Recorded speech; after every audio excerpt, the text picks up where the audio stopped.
ብዙ ሰው ዩቲዩብ ከመጀመር ቲክቶክ መጀመር ይመርጣል። ለምን ብትሉ አይዲያ በማጣት ምክንያት ነው።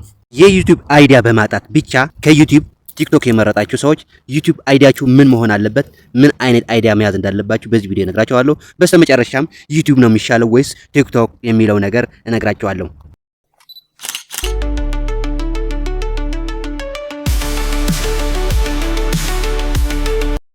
ውድ የሻሽቴክ ቤተሰቦች እንደምን አላችሁ? በዛሬ ቪዲዮ ዩቲዩብ መጀመር ፈልጋችሁ ግን አይዲያ ያጣችሁ በደንብ ሊያሰራችሁ የሚችል አይዲያ በዚህ ቪዲዮ ነግራችኋለሁ።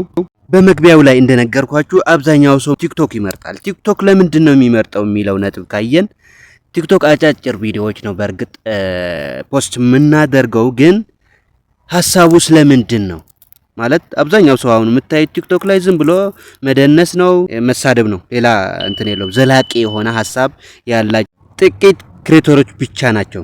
ስለዚህ ቲክቶክ ላይ መጎለታችን ብቻ ሳይሆን የምናመጣው ሀሳብ ምንድን ነው፣ ዘለቄታ አለው ወይ? የአንዳንዱ ክሬተሮች ካያችሁ ለምሳሌ ሀሳባቸው ዘለቄታ አለው ማለት ዛሬ የሚሉትን ነገ የሚሉትን ተመሳሳይ ነው ስላችሁ አንድ ማለት አይደለም። ለምሳሌ በጎ ስራ ከሆነ በበጎነታቸው ይቀጥላሉ፣ ወይም ሪአክሽን ቪዲዮ ከሆነ በሪአክሽን ቪዲዮዋቸው ይቀጥላሉ። ስለዚህ ውድ ተመልካቾች ቲክቶክ ይሻላል ወይስ ዩቲዩብ የሚለው በስተመጨረሻ የምናመጣው ሲሆን ለአሁን ዩቲዩብ ጀምራችሁ ዘለቄታ ያላቸው ሀሳቦች ምንድን ናቸው? ከጀመራችሁስ ምን አይነት ነው መስራት ያለባችሁ? ምን አይነት ቪዲዮ፣ ምን አይነት ሀሳብ ነው መያዝ ያለባችሁ? አንድ ነገር ልንገራችሁ። ዩቲዩብ ላይ ብዙ ፎሎወርስ እንዲሁም ብዙ ቪወርስ እንዲኖራችሁ ዘለቄታ ያለው ሀሳብ ወይም ደግሞ ኮንተንት ማቅረብ አለባችሁ። ለምሳሌ አንዳንዱ ዩቲዩብ ዝም ብላችሁ ከፍታችሁ ተመልከቱ። ስለምንድን ነው የሚያወሩት? ዝም ብሎ እዛም እዚህም ነው የሚሄዱ ወይስ አንድ አይነት ሀሳብ ነው? አንድ አይነት ሀሳብ ስላችሁ ለምሳሌ በቴክኖሎጂ ዙሪያ ሊሆን ይችላል፣ ወይም አንዳንዱ ስለ ሞባይል ለምሳሌ ሊሆን ይችላል። ስለ ሳምሰንግ ሞባይል እያንዳንዱ ስፔሲፊኬሽን የሚያወጣል ማለት በየመጣ አዲስ ስልክ ሲመጣ ለምሳሌ የኔ ቪዲዮዎች ማየት ትችላላችሁ። አዳዲስ ስልኮች ሲመጡ እኔ ፖስት አደርጋለሁ ቪዲዮ፣ ዋጋቸው፣ ምናቸው፣ ስፔሲፊኬሽናቸው። ያንዳንዱ ደግሞ ምናልባት ስለ ቴክኖ ሊሆን ይችላል፣ ቴክኖ ሞባይል ወይም ስለ አይፎን ሞባይሎች ሊሆን ይችላል። ሌላ ደግሞ ስለ አግሪካልቸር ሊሆን ይችላል። ለምሳሌ ስለ አግሪካልቸር አንዳንድ ነገሮች ሊሆን ይችላል። ከዚህ ውጪም ለምሳሌ ስለ መድኃኒቶች ሊሆን ይችላል። ስለ ባህላዊ መድኃኒቶች የሚያቀርብ ቻናል ሊኖር ይችላል።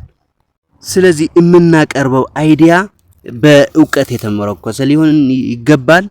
አሁን እናንተ በዘለቄታ ልትሰሩባቸው የሚችሉ አይዲያዎች ልንገራችሁ። የመጀመሪያው ደረጃ ፍላጎት ካላችሁ ስለ ኳስ በዘለቄታ መስራት ትችላላችሁ። ስለ ኳስ እየተነተናችሁ ማለት የነበረው ውሎ የነበረው አክቲንግ ምናምን እየዘረዘራችሁ ቪዲዮ መስራት ትችላላችሁ። ሁለተኛው ስለ ሂስ እውቀቱ ካላችሁ ዘፈኖች፣ አማርኛ ዘፈኖች ሊሆን ይችላል፣ ኦሮምኛ ዘፈኖች፣ ትግርኛ ምናምን ሊሆን ይችላል እና ስለ ዘፈኖች ሂስ ማድረግ ወደ ትክክለኛ ዳይሬክሽን ይሄድ ነው ወይ? እያንዳንዱ ዘፈን እየተነተናችሁ መልእክቱ፣ ግጥሙ፣ ዜማው ትክክል ነው አይደለም፣ ምን መሆን ነበረበት፣ ምን ማስተካከል ነበረበት፣ ወዴት እየሄደ ነው፣ የሙዚቃ እንትናችን ወዴት እየሄደ ነው የሚለውን በተከታታይ መስራት ትችላላችሁ።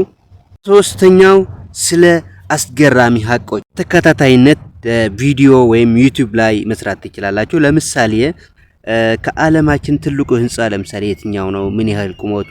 የት ነው የሚገኘው? ከዓለማችን እንደዚህ አይነት የት ነው የሚገኘው? ምንድነው? እንደዚህ አይነት ሰርች እያደረጋችሁ በእርግጥ እውቀት ይጠይቃል፣ ሰርች ማድረግ ይጠይቃል፣ ልፋት ይጠይቃል። እንደዚህ አድርገን ቪዲዮ በዘላቂነት መስራት እንችላለን። ስለ አስተማሪ ታሪኮች መስራት እንችላለን። ለምሳሌ ከፌስቡክ ሊሆን ይችላል፣ ከቲክቶክ ሊሆን ይችላል። ያገኘነውን ሰውን ያስተምራል ብለን ያሰብነው በቪዲዮ መልክ ዩቲዩብ ላይ መልቀቅ እንችላለን። አምስተኛውና ዋናው ስለ ፖለቲካ መስራት እችላለሁ፣ ስጋት የለኝም የምትሉ ሰዎች ስለ ፖለቲካ የሚመለከት ቪዲዮዎች መስራት ትችላላችሁ። ለምሳሌ ዩቲዩብ ላይ ከተመለከታችሁ ስለ ፖለቲካ ነክ የሚሰሩ ቪዲዮዎች በጣም ብዙ ተከታይ አላቸው። ግን እንዳልኳችሁ ብዙ ሰርች ማድረግ ይጠይቃል፣ ሪስክም አለው። ስለነዚህ ቪዲዮ ስንሰራ በጣም ተጠንቅቀን መሆን አለበት፣ ግራና ቀኝ አይተን መሆን አለበት።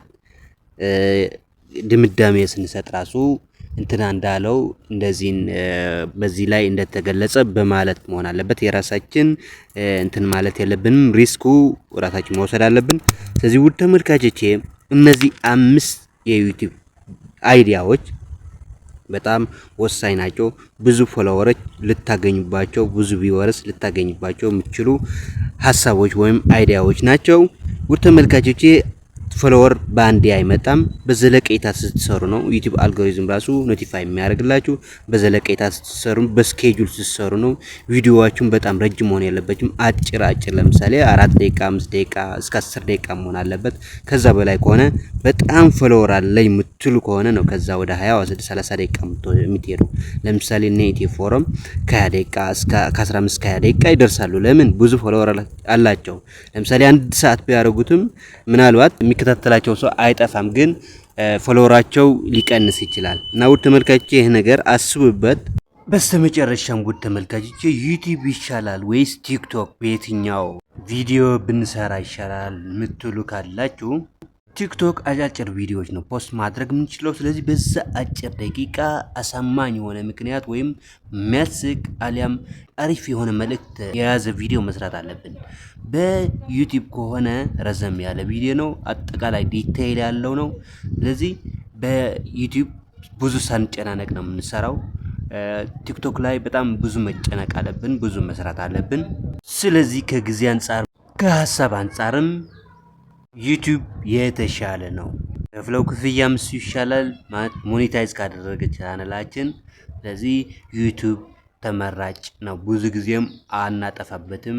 እንዲሁም ሀሳባችን ሳንጨናነቅ መግለጽ እንችላለን። ውድ ተመልካቾች ለዛሬ የነበረን ቪዲዮ ይህን ይመስላል። በሌላ ቪዲዮ እስክንገናኝ ቻው፣ ቸር ሰንብቱ።